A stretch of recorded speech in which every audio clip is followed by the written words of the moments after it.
നമസ്കാരം. CPM എന്ന പാർട്ടിക്കകത്ത് എന്താണ് നടക്കുന്നത്?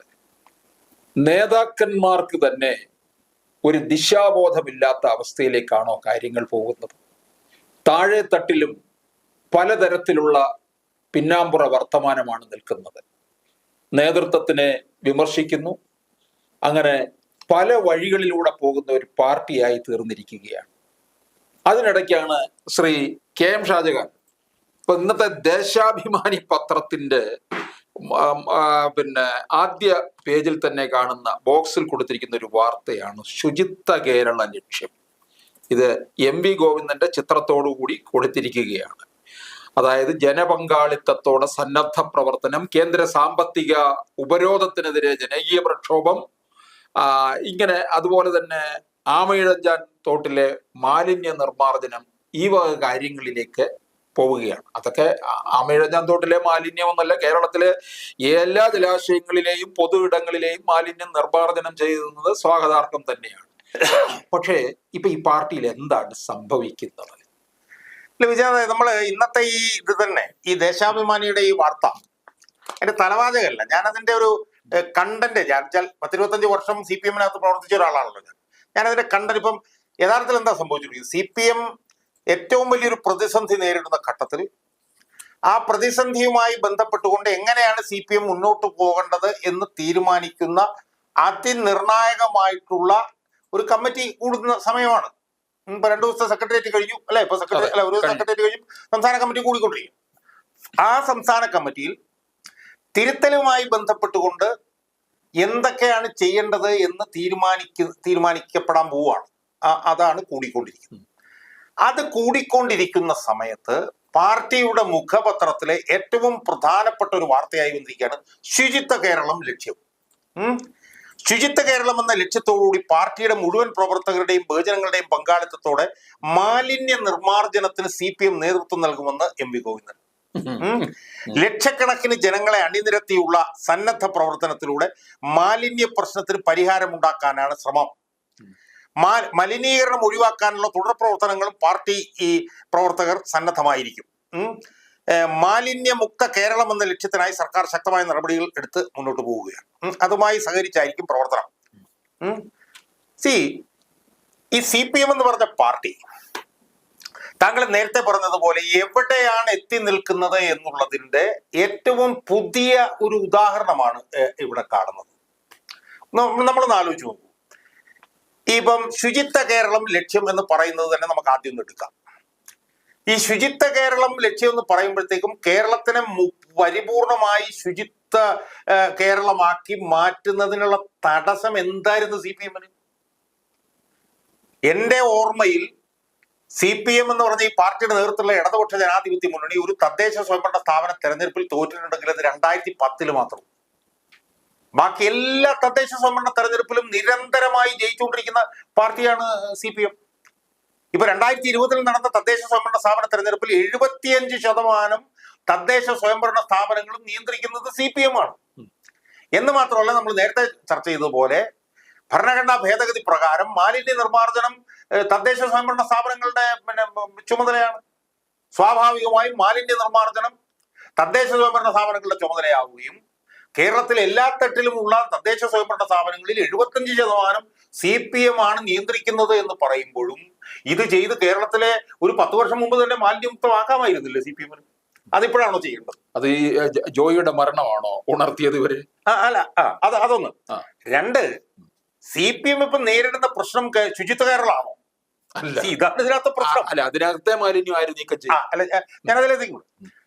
അപ്പൊ CPM-നെ സംബന്ധിച്ചിടത്തോളം CPM ഇപ്പം അതിഗുരുതരമായിട്ട് പ്രതിസന്ധി നേരിട്ടുകൊണ്ടിരിക്കുകയാണെന്നുള്ളത് പ്രത്യേകിച്ച് നമ്മൾ പറയേണ്ട കാര്യമില്ല.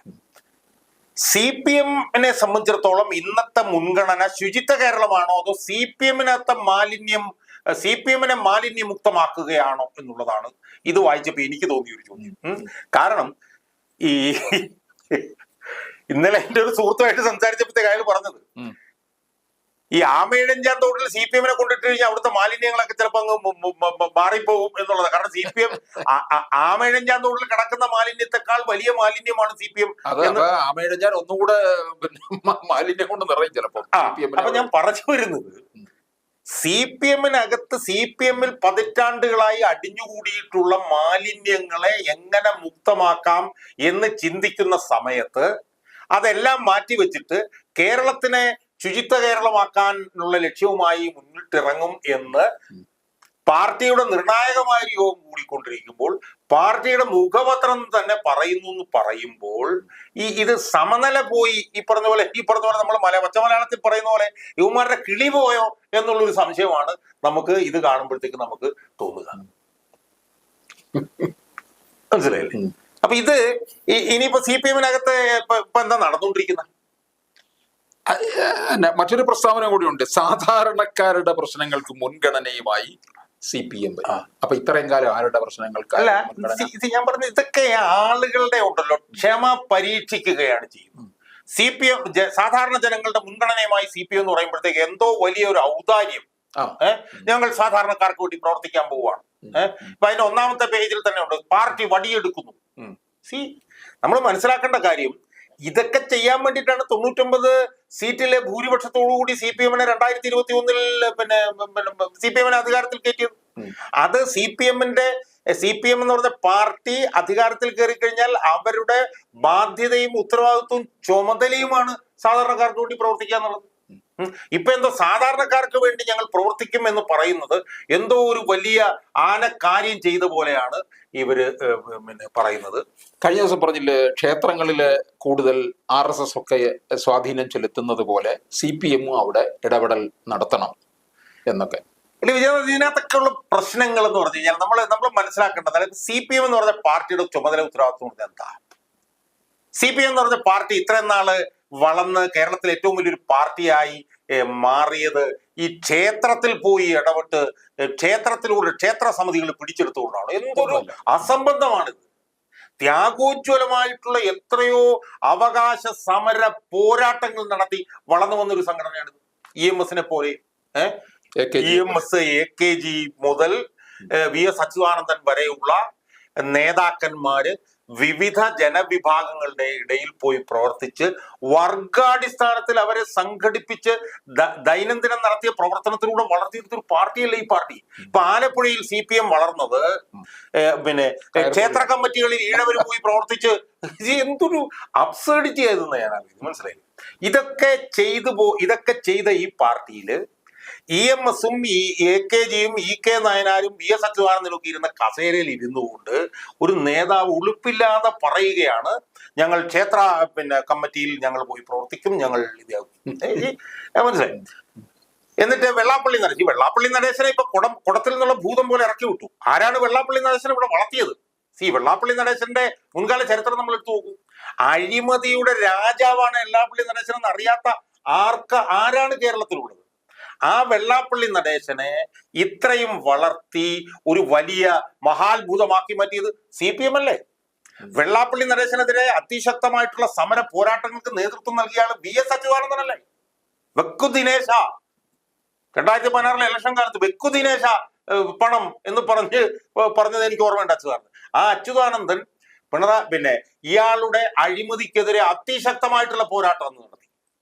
ഇയാള് അവസാന കോശം വരെ അഴിമതിയുടെ രാജാവാണെന്ന് ആർക്കാണ് അറിയാൻ പാടില്ലാത്തത്? ഇയാൾ നടത്തുന്ന വിദ്യാഭ്യാസ സ്ഥാപനങ്ങളിലൊക്കെ പരശതം കോടി രൂപയുടെ അഴിമതിയും തലവരിപ്പണവും ആണെന്നുള്ളത് ആർക്കാണ് മനസ്സിലാക്കാത്തത്? അപ്പം അയാളെ എന്തായിരുന്നു ചെയ്യേണ്ടിയിരുന്നത്? അയാളെ ആ നിലയിൽ അയാൾക്കെതിരെ പോരാടി ഈഴവരുടെ ഇടയിൽ നിന്ന് ഈഴവ നേതാവ് എന്നുള്ള നിലയിൽ ഈഴവനെ ചൂഷണം ചെയ്ത് ചോര കുടിച്ച് വീർത്ത് തടിച്ച് ചീർക്കുന്ന ഒരു കൊതുകാണ് വെള്ളാപ്പള്ളി നടേശൻ എന്ന് ഈഴവരെ ബോധ്യപ്പെടുത്തി ആ നിലയിൽ വെള്ളാപ്പള്ളി നടേശനെ ഒറ്റപ്പെടുത്താൻ ശ്രമിക്കുന്നതിന് പകരം വെള്ളാപ്പള്ളി നടേശനെ കേസുകളിൽ നിന്നെല്ലാം രക്ഷപ്പെട്ട് ചിറകിനടിയിൽ നിർത്തി വെള്ളാപ്പള്ളി നടേശനെ വലുതാക്കി ആ വെള്ളാപ്പള്ളി നടേശനെ എന്റെ കീഴിലേക്ക് ഈഴവരെ കൊണ്ടുപോരാൻ വേണ്ടിയിട്ടുള്ള എല്ലാ തരത്തിലുള്ള വൃത്തികെട്ട പണികൾക്കും കൂട്ടുനിർത്തി അയാളെ വലുതാക്കി അയാൾ ചീർത്ത് തടിച്ച് ഈ പറഞ്ഞ പോലെ അട്ടയൊക്കെ ചീർക്കുന്ന പോലെ ചീർത്ത് കഴിഞ്ഞപ്പം ഇപ്പം എന്താ പറയുന്നത് ഈഴവരെ BJP-യിലേക്ക് എത്തിക്കുന്നു.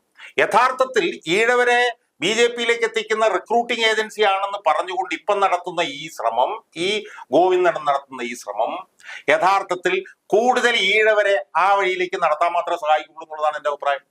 ഇപ്പൊ എന്താ സംഭവിക്കുന്നത്? ഇപ്പൊ പറഞ്ഞുകൊണ്ടിരിക്കുന്നത് എന്താ?